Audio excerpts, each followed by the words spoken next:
Good morning everyone, my name is Mary J. Mendoza from B.Ed Class 2. For today, I will continue to report Miss Ida May Castillo.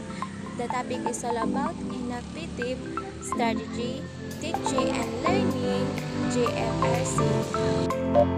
The SS methodology emphasizes of value learning. The SS teaching approach employs both the inductive as well as the deductive methods, and the conduct of the lesson, although the former is giving more emphasizes certain principles and conditions of learning that active the learning and make learning personal and meaningful are either achieved through the inductive method. The uniquely personal and subjective nature of learning is best attained through having the learning undergo the experience by self and also with the other and group. This learning approach is commonly called anthropogy of the experiential learning process developed through four strategies: activity analysis, abstraction, and application. Prudence for AS and follows four phases of value learning. The assess teaching approach is based on the complete theory of the education. The theory provides for the following together and interactions of the affective and cognitive elements and individual and group learning. Affective refer to the feeling of emotional aspect of experience and learning, while cognitive refer to the activity of the mind towards knowing an object or its intellectual functioning, and the full grasp of the reality, things personal or circumstance. A. Learning trigger based learning is triggered by a carefully planned activity such as individual disclosure or self-inventory group discussion, case study, listening to big net role playing song, analysis, panel discussion, moral dilemma, strategy, and others.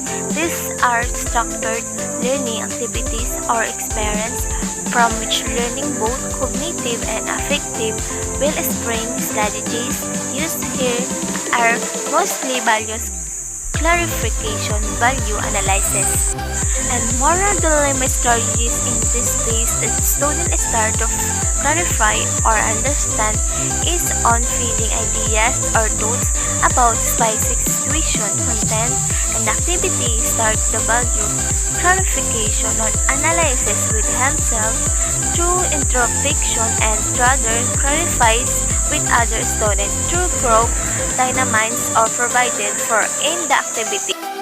B. Values clarification phase. The clarification process takes a more in-depth analysis in the second phase of value learning with the help of the teacher as the facilitator. The student broader group through the value clarification process mentally through clarify responses of both the teacher and proceed by the teacher. Facilitator analysis of the learning process has two phases: effective processing and cognitive content processing. The first involves personal reflection and insights, which become part of the learner's affective development, while cognitive analysis of the experience is done through eliciting information, studying the content and concepts relevant to the lesson. Values clarification, each other clarifying response, dialogue, and moral dilemma strategies are employed to process affective learning and insight. It is this phase of the lesson where the student gets a better understanding about his options. His values are better clarified to him. C. Directed phase or escalation phase. And this phase, the teacher becomes creative in his leading questions or remarks. At this point in the lesson, she should already have highlighted the value focus of the lesson. The value she would expect the students to upload She is concepts the stolen construct system by an abstraction or generation and per se cognitive development and further reinforced in the abstraction. D. Action phase practical application is done where the learner is expected to transfer his affective and cognitive learning into actual situations. This could be the development of an action plan or assignment for internalizing the concept learned or an extended learning activity in the same where may be asked to discuss value issues taken up in the classroom with the other members of the family. The following diagram illustrates the phase of learning in the methodology. Phase 1 learning target activity. Phase 2 value clarification analysis. Phase 3 directive abstraction.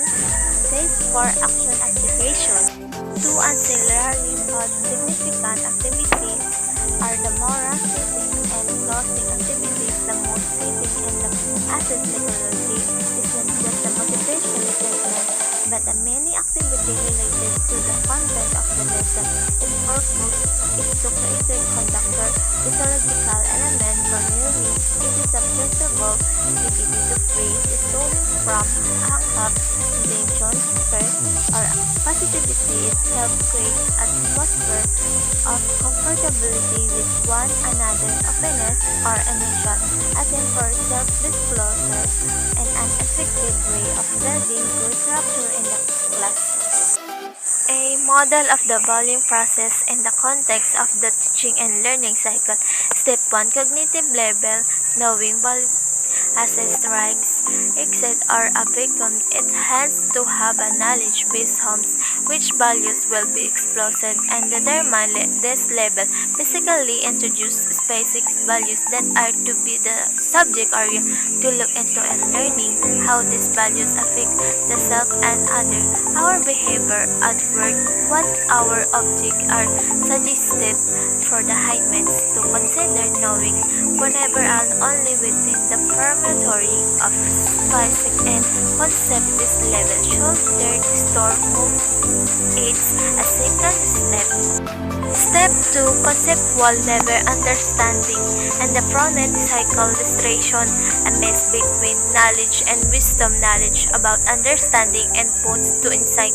That is why the conceptual level is divided as two separate step knowledge could be easily explained by the educator and in turn quality improvement by the implements for the learners. Step 3. Affective level values as described and produced sections knowing and understanding are not burdens. That values will internalize and interrupted the third step. Their story determines that the value and correction. Step 4. The value concepts that are followed institutionally are actions to remember